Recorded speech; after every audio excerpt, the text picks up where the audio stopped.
Welcome to another episode of Duval Against Y'all. You already know it's me. Zach, you found me on Twitter at the app below. This is a continuation of my series of about what went wrong this year for the for our Jacksonville Jaguars. Um, Today I'm going to be just touching on the offense. And then next week there should be a video discussing our defense, what went wrong with that. But so don't forget to like and subscribe, and then may have a surprise for you at the end of the video, so stay tuned for that. But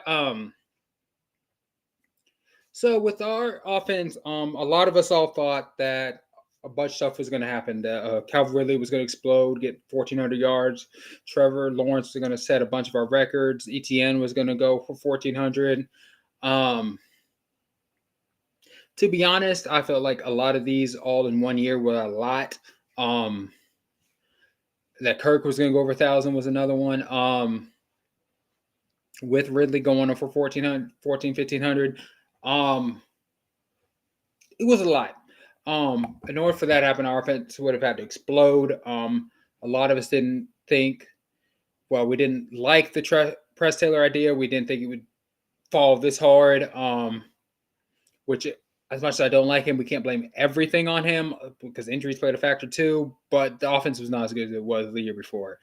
I feel like there was a few main issues with that. The biggest being turnovers, not even just Trevor's, which some of them are technically on Trevor's stat line, aren't Trevor's fault. For example, a lot of the Tank Bigsby plays, remember early in the season, he had the balls that were Trevor was throwing him that hit him in the hands, they pop up and they get intercepted, so that goes on Trevor when a lot of that was Tank Bigsby. So that inflated the turnover numbers. Our offensive line being bad in the middle played an instrument in it. Both Brandon Sheriff hasn't been what we thought. We thought probably we'd get 2 years of like his elite level like he was in Washington. He hasn't. He's been okay, but he's not been that guy like he used to be. So that hurt us. Luke Fortner is just too small. I feel like he can't hold up in the run game. His pass pro is okay, but it's still not great. He's probably the weakest link on the offensive line. And then we realized, well, I was also on that hurt us, but I was on the Walter Little for left tackle, and having him on the field, we got to get him on the field somehow. I've said in previous stuff, I felt like Walter Little should have been the left tackle and then tried Cam at guard to see what happens. But the team obviously did not feel like Cam was a guard at all, but Walter Little could play guard, and we found out Walter Little can't play guard. He's a decent left tackle, but with Cam there, he's probably never going to get on the field unless Cam gets hurt, which has been getting hurt and suspended a lot this year. He missed 8 games, I think, this year. So that played a part. It was funny that Anton Harrison was probably, which was the draft pick, remember, a lot of us didn't like. He ended up being the best offensive lineman overall for the year, I felt like.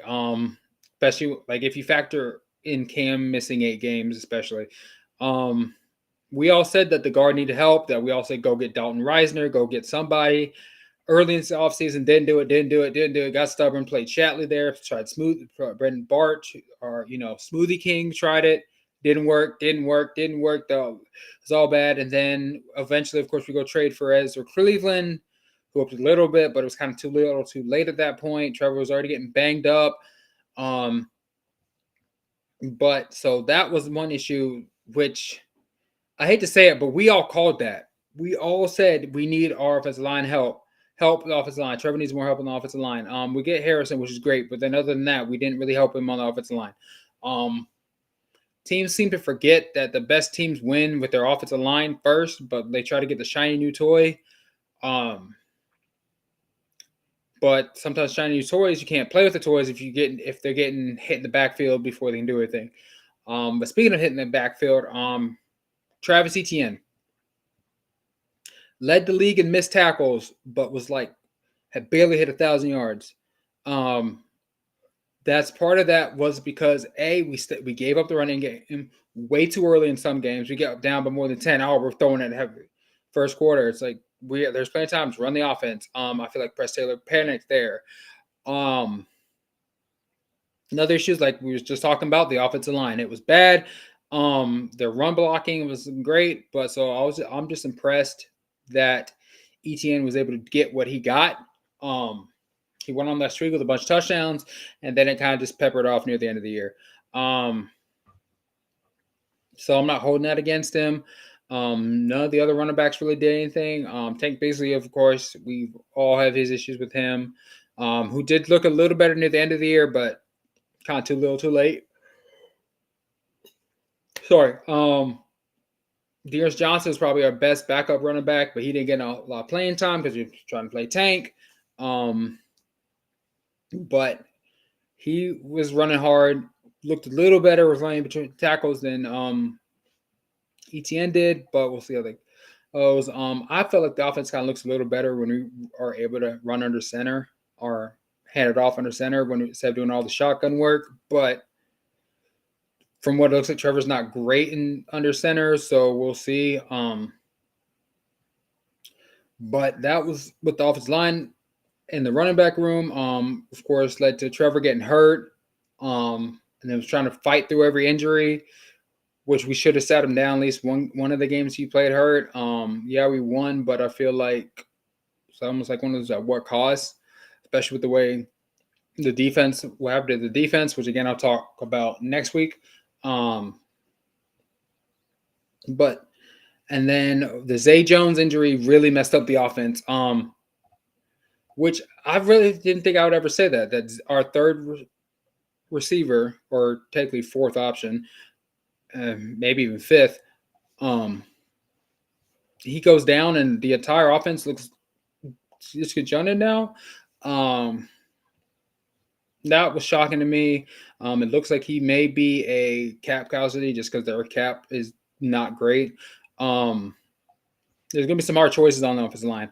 I feel like Brandon Scherf's probably gone at minimum. Then we got to replace him. I'm trying to get clear as much space as possible. I'm going to restructure some people because we need to go get a guard in the center at minimum. Probably should get 2 new starters and just have Cam and then have Walter Little be the backup for the swing tackle. But that's offensive line. We can't go into this next year with this bad of an offensive line. I really wish we were one of those teams that had the same line for years, but we got to replace some of these guys. At least Fortner got to go or get competition. It's just he's getting blown up every play by D tackles and stuff. So that needs to get corrected. Another issue that went wrong is it went wrong, but not to the extent a lot of us like. It's impressive to have Calvin Ridley being out for basically 2 years and get 1,000 yards and 10 touchdowns. I think it was 10 or maybe 7. But there were games he disappeared. There were games he didn't show up to the games out of reach, and then all of a sudden he's catching all these weird stuff. There were games with miscommunication, leading to interceptions, especially the Cleveland game. There was games we try to force feed him too much. I felt like our offense isn't built. Now, is that a Press Taylor issue or not? That's a different discussion. But I feel like our offense is not built to feed one receiver. But I feel like Calvin Ridley is one of those receivers that needs to get fed to get into the game. Especially like in the middle of the season before Kirk's injury. I personally feel like Christian Kirk is our would be our number one. Part of the issue they started also is they refused to to move Calvin Ridley around. I feel like he's needs to be in the slot more. I know Kurt's probably our best slot, but have him and them rotate, and we need to go get a true X alpha receiver if we sign Calvin Ridley. And then I feel like that would help the offense a lot. I personally feel like Zay Jones is gone, like I said, and then in order to fix that, we need to go get another receiver. I've seen some things, which I would not be opposed to, is if there is a way to, with under the cap, to get T. Higgins and resign Ridley, so it'd be Kirk, Ridley, and T. Higgins. I feel like that would be a great offense. Especially with Higgins having to play with ETN and Trevor, especially more important at Clemson. I feel like, and that's the type of player that Trevor likes. A guy he can just throw it up to. He doesn't really have that here. Evan Ingram isn't like he could be, but we don't use him that way. Who was probably the best thing about our offense this year? With second in all time in tight end catches in the season. I feel like if we had messed up on that drive against the Titans with KT, he would have that record. I gotta go. We couldn't.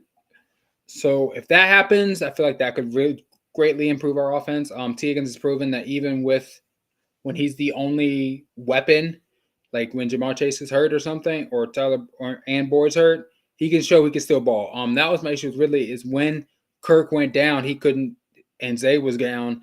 He didn't as much show that he could take over a game and be the alpha when people like one of those, it's coming, you can't stop it type situations. But that's so I'm really risky about giving him a bit mega deal. To give a little hint for next week, my perfect off season is re-sign Josh Allen and we franchise Ridley, which is looking like we're going to re-sign Ridley and then franchise Josh Allen. I'd flip it. And I don't know how it would work, but there has to be a way for us to like put the franchise tag on him, but have him not sign it to post draft. And so that way we wouldn't give Atlanta a second pick. I'm not sure if that's plausible. If anyone knows if that would work, leave a comment below. But that's where I'm at. I feel like we need another year really before we give him mega huge money. And then you got Trevor's deal coming up, which a lot of people saying he's going to get the Jalen Hurts contract. I'm on the fence about it just because if we're not careful, we're going to end up like the Chargers or the Cardinals, giant quarterback contract, and the quarterback's not taking them to the playoffs. I'm not a fan of Justin Herbert and that system, so that's like a worst case scenario for me. And then also, what was wrong with the offense was just the play calling in general. We couldn't, because the offensive line was bad. We had no short yardage. We drafted Tank Bigsby to be that running back, but the offensive line was so bad it didn't matter. I feel like we should draft an offensive lineman for that, and then it would have been fine. We could have ran it with anybody. Snoop Connor probably could have still been on the team with it. But that was an issue. Red zone was an issue. Going over some of the plays, it looks like what would happen a lot in the red zone is they would double Ridley and double Ingram, and then Kirk usually was double, and then there was nobody else. Zay Jones isn't an elite guy like that to get open in the red zone. He was good deeper shots, but anything short, like within 5 yards, I feel like it wasn't really working. So that had an issue. So we had no one who could really get open in the red zone. It seems like later in the season, Ingram was starting to a little bit, but it took you that long to figure out what the issue is. I know as of this, yes, he's probably still going to be on the OC next year. I don't like Press Taylor. I feel like we just need to go back to Doug Peterson. I know Doug Peterson's like fighting for it. He's like, it's his guy, but at the same end though, like that's what cost you in Philly. You could have still had a job in Philly if you just let Press said no to Press. I get it, he's your boy, but there comes a time when your boy gotta either man up or because I don't want somebody fighting. Like I don't want you to, because if you lose your job, I'm gonna lose my job anyway. So let me do this. That's my whole mentality on it. If you gotta go. But you fighting for me and getting fired doesn't help me at all. But that's just my input on it, the whole Press Taylor situation. There's been reports that the front office did not want Press Taylor anymore. They didn't think he was good going into the year, and then after the year, they feel like he had to go. I feel like they kind of sacrificed Mike Caldwell for it. Given the defense did fall off near the end of the year, but the offense has been bad most of the year, so. I don't know. Trevor did have there's a lot of videos going on now about Trevor's missed touchdowns that were like inches away. And again, a lot of those are Ridley. Not all of them, because everyone scoreboard some of these. Um, but I don't. It's not looking good. We got to find out what I personally feel like the biggest compromise if Doug won't let Presley go is to find like fine, but you gotta call plays. Doug Pearson, you gotta call the plays. You can have him as your OC, that way he's still here, but you gotta call plays. It's not working. Um, I mean, even as much as we love the Trevor's little dive for his inch line, goal line play that the Titans stopped because they knew it was coming. But Trevor got. I feel like most coaches aren't going to let you a player overrule them like that every play. Because a lot of those plays, if you watch them, they were not supposed to go there. Trevor just said, "I'll do it," which is good and bad. I like having him to have the faith in himself to do that, but at the same end, though, I feel like that's an indictment on the offense coach. Like, I don't like that play call. We're doing this. He doesn't know what he's doing. I feel like a lot of the greater, like some players can do it, but I feel like some of the coaches, it's a respect thing. If you respect, I feel like if you respected him a lot, it's like, oh, okay, this should work. I have faith in my coach, as opposed to, and now we're gonna run this. I'm gonna do this instead, which is very telling. Trevor's not afraid to speak his mind. Just like remember the Urban Meyer years, like, no, I want James Robinson on the field with me. When he's trying to do colors hide, all that issues, and Trevor speaks his mind. I kind of wish we will get some input on Trevor, how he feels about the offense, and then do whatever he's the one that's playing. It needs to be what his plan is to some extent. We need to run it or mix it up a little bit. I'm tired, and Trevor does also not go on the plays a part, and he looks for it deep way too much. Take the check down, be a little dink and Dak like Dak Prescott does, just a little bit. Just keep the defense honest. I feel like that's going to help our offense a lot. I feel like that should be our focus this offseason. Is like, Trevor, you got to take what the defense gives you. Don't try to force it places. That's when you throw interceptions, just like the one in Pittsburgh that was like his goal line stuff that we all thought he got rid of. But and then he threw it again. It was like, what are you doing, Trevor? There's 3 guys over there. Don't throw it over there. But just take a sack or go out of bounds. But I don't. No, I feel like this next year is probably going to be the year for everyone to show up, show what they have. That's why I feel like Josh Allen needs to get re-signed. Because without him, I don't think the pass rush is going to be good enough. But again, I'll go more in depth in that next week. So to make sure to tune into that. There will probably be a few. I'm looking into some opportunities about some other sports I might start covering. So be on the lookout for that. I'll update y'all shortly, soon, about how that's going, what the plan is for that. Who else? If someone else can join me with those, we'll see how that goes. But just remember, it's always Duval against y'all. All right, this year may have not ended the way we thought it was going to be, but we will be back. So make sure to tune in next week for why I break down what we're on.